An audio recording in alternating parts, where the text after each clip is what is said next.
안녕하세요 여러분, 오늘 진행을 맡은 후입니다. 모두가 SK하이닉스로 달려간 바로 지금, 왜 20년 넘게 시장을 지켜본 사람은 이제부터 삼성전자가 더 무섭다고 말하는 걸까요? 네, 지금 반도체 미쳤습니다. 올해 1분기에 삼성전자가 영업이익 57조 원을 벌었어요.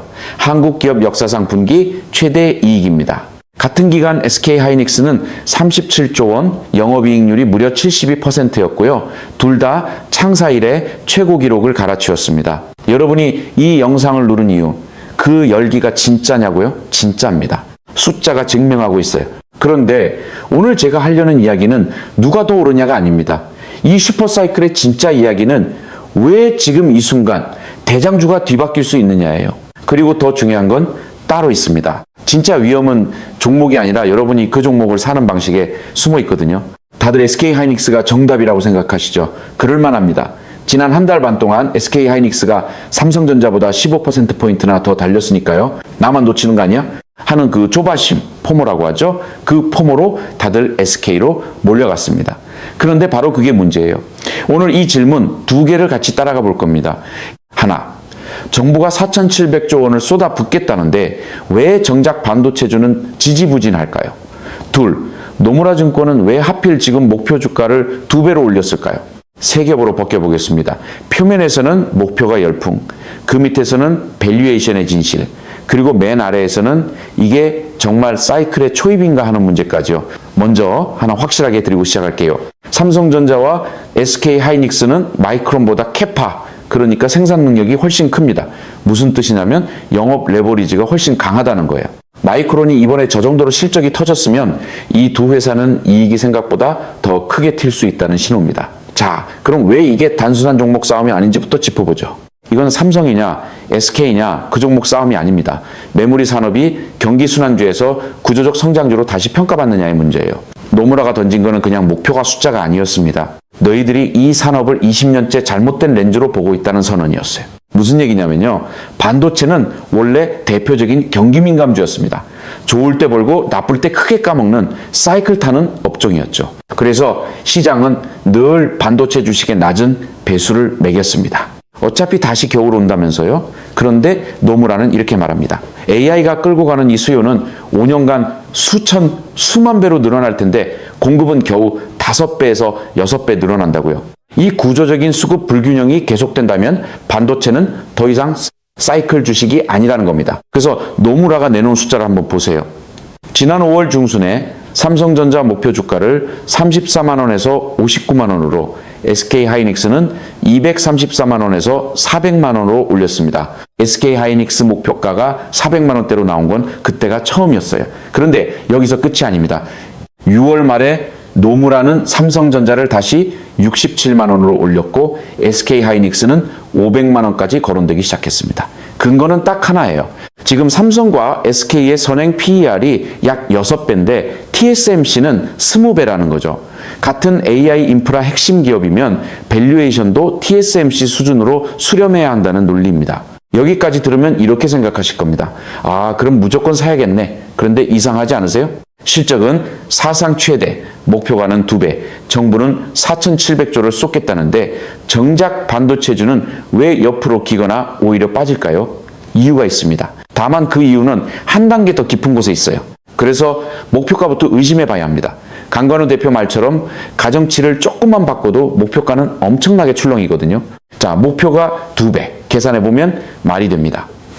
노무라는 삼성전자 영업이익을 올해 307조 원에서 2028년에는 511조 원까지 봅니다. 이익이 이렇게 늘어나는데 PER 6배는 말이 안 되죠. TSMC 20배까지는 아니어도 그 절반만 따라가도 주가는 2배가 됩니다. 그럼 다 산 거 아니냐고요. 이렇게 좋은 걸 왜 안 사냐? 기둥뿌리라도 뽑아서 담아야 하는 거 아니냐고요. 그런데 여기서 다들 놓치는 게 하나 있습니다. 노무라는 이익도 공격적으로 잡고 멀티플도 공격적으로 잡았어요. 양쪽을 다 최대치로 땡겨서 그 숫자를 만든 겁니다. 한쪽만 삐끗해도 그림이 완전히 달라져요. 이익 추정이 조금 빗나가거나 시장이 TSMC 배수까지는 좀 하고 멈칫하는 순간 500만 원이라는 숫자는 순식간에 멀어집니다. 그리고 진짜 함정은 목표가 자체가 아니에요. 여러분이 그 목표가를 믿고 어떻게 사느냐에 있습니다. 이 얘기는 조금 뒤에 정확히 짚어드릴게요. 먼저 삼성과 SK 이 둘 사이에서 지금 무슨 일이 벌어지고 있는지부터 봐야 합니다. 한번 보세요. 최근에 정말 상징적인 장면이 나왔어요. 6월 22일 SK 하이닉스가 사상 처음으로 삼성전자를 제치고 코스피 대장주 자리에 올랐습니다. 그런데 이틀 만에 삼성전자가 다시 1위를 탈환했어요. 두 회사 시가총액 격차가 하루 등락으로 순위가 뒤바뀔 정도까지 좁혀진 겁니다. 6월 24일 종가 기준으로 삼성이 약 1990조, SK가 약 1838조, 격차가 152조까지 줄었어요. 불과 얼마 전까지 압도적이던 삼성의 자리가 지금은 언제든 흔들릴 수 있는 상황이 된 거죠. 그런데 여기서 강관호 대표가 짚는 포인트가 날카롭습니다. 시장은 SK 하이닉스 보통주만 보면서 선행 PER 7배네 아직 싸네 하고 있어요. 그런데 SK 하이닉스를 들고 있는 회사가 누구죠? SK 스퀘어입니다. 이 SK 스퀘어 시가총액이 SK 하이닉스 시총의 약 10%에서 15%에 해당해요. 이걸 더블 카운팅이라고 하는데 그 부분을 감안해서 실질 밸류를 다시 계산해 보면 SK 하이닉스는 이미 선행 PER 8배 내외라는 겁니다. 그럼 마이크론하고 거의 차이가 없어져요. 마이크론이 얼마 전까지 10배, 11배였는데 실적이 워낙 잘 나오니까 이익이 커지면서 PER이 8배까지 뚝 떨어졌거든요. 그러니까 SK가 싸서 산다는 그 이유가 사실은 이미 사라졌을 수도 있다는 얘기입니다. 여기에 ADR 이슈까지 겹칩니다. SK 하이닉스가 미국 증시 상장, 그러니까 ADR을 비공개로 신청했고 이르면 7월에 미국 자본시장에 대비할 수 있다는 얘기가 있어요. 이게 호재죠. 그런데 강 대표는 이렇게 봅니다. SK 하이닉스가 지난 한 달 반 동안 삼성을 추월해서 그렇게 달린 것 자체가 이미 이 ADR 이벤트를 상당 부분 반영한 결과라는 거예요. 그러니까 싸서 SK를 산다는 시대는 지났을 수 있고 지금부터는 오히려 다시 삼성전자의 시간일 수 있다는 겁니다. 실제로 목표주가 대비 상승 여력, 이걸 괴리율이라고 하는데 그 괴리율이 삼성전자가 SK 하이닉스보다 더 큽니다. 반대로 말하면 SK가 그만큼 더 빨리 달렸다는 뜻이죠. 그럼 여기서 질문이 하나 생깁니다. SK가 왜 그렇게 더 빨리 달렸을까요? 여기엔 종목 펀더멘털 말고 완전히 다른 힘이 하나 작동했습니다. 문제는 여기서부터입니다. 올해 5월 27일 국내 증시 역사상 처음으로 단일 종목 레버리지 ETF라는 상품이 상장됐어요. 삼성전자와 SK 하이닉스 이 두 종목을 기초자산으로 하는 레버리지 인버스 상품이 무려 18종, 상장 규모만 4조 원이 넘게 한꺼번에 들어왔습니다. 개인 투자자들이 이 상품을 7조 원 넘게 순매수했어요. 그동안 미국에서만 거래되던 테슬라, 엔비디아 같은 단일 종목 레버리지가 이제 한국에도 본격적으로 들어온 겁니다. 이게 왜 중요하냐면요. 이 레버리지 ETF는 기초자산 수익률의 2배를 매일 따라가야 합니다. 그러려면은 운용사가 목표 배율을 맞추기 위해서 주가가 오르면 추격 매수, 주가가 떨어지면 추격 매도를 해야 해요.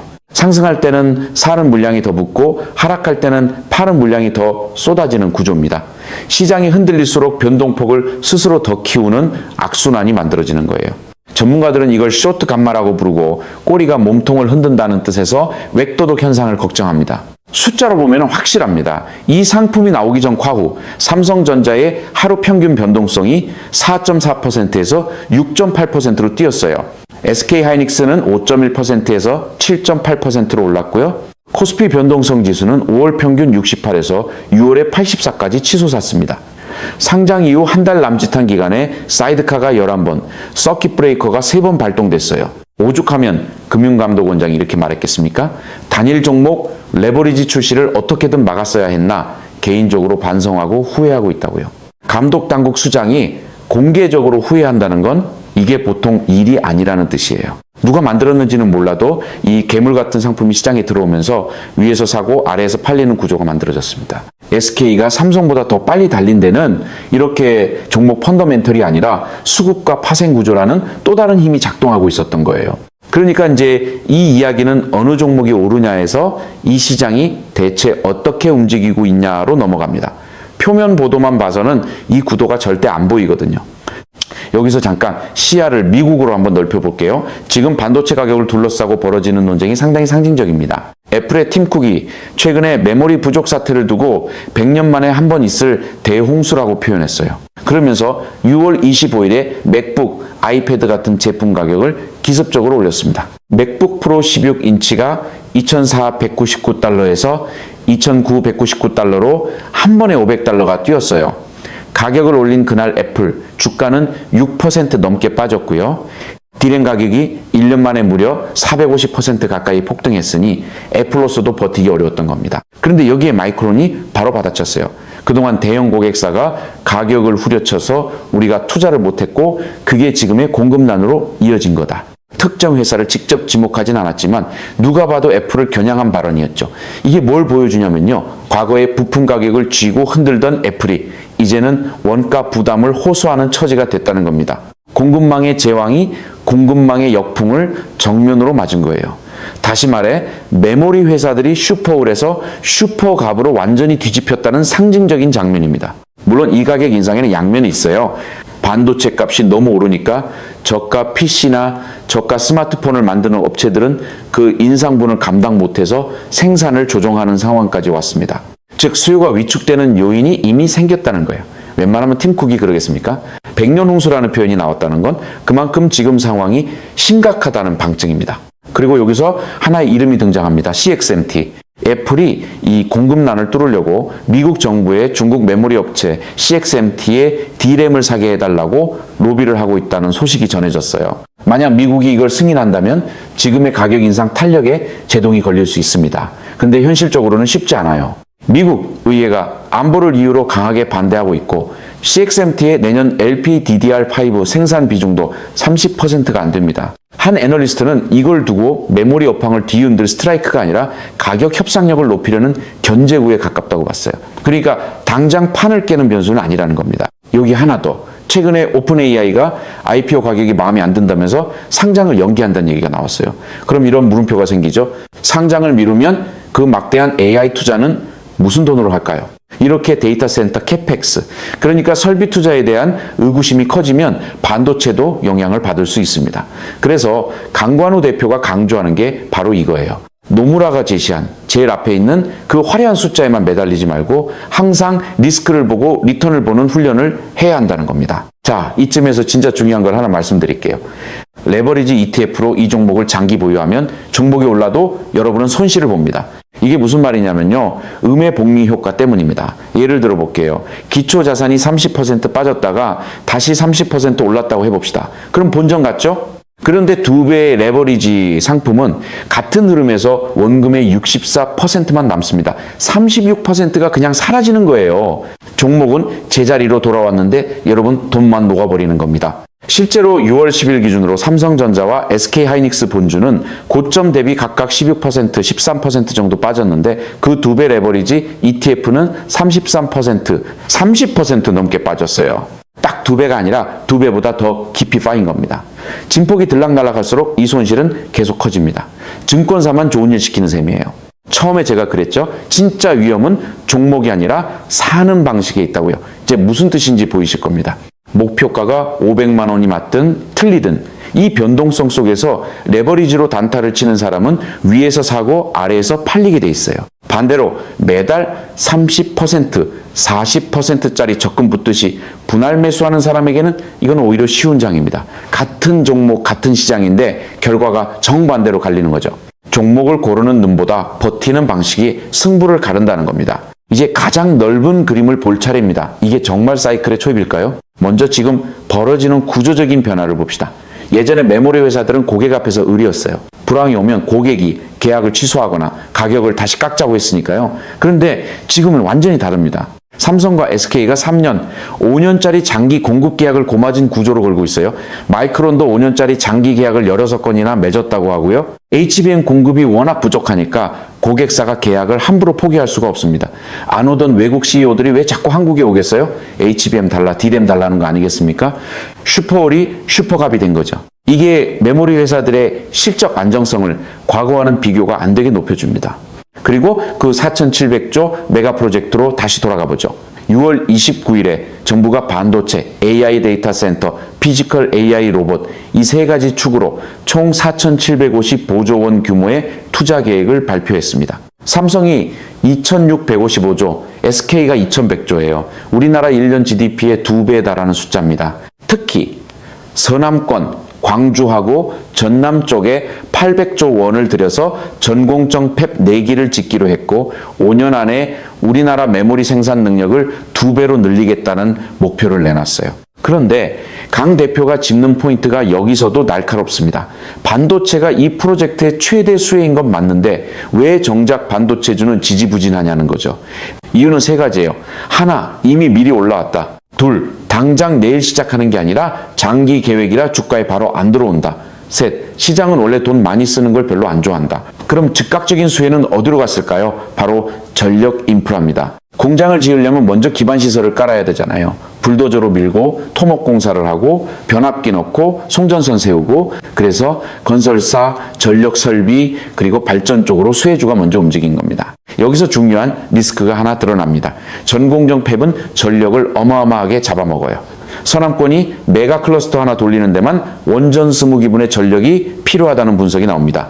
호남이, 신재생, 태양광하고 풍력이 강점이라지만 그것만으로는 택도 없어요. 결국 원전이든 화력이든 백업 발전소를 더 지어야 합니다. 그러니까 이 4,700조 프로젝트의 진짜 성패는 기업의 투자 의지가 아니라 전력망과 용수, 송전선로, 인허가 같은 인프라 구축 속도에 달려 있다는 겁니다. 용인 팹만 해도 완공 시점을 12년 앞당기려면 초기 전력 공급이 필수인데 이 부분이 아직 물음표거든요.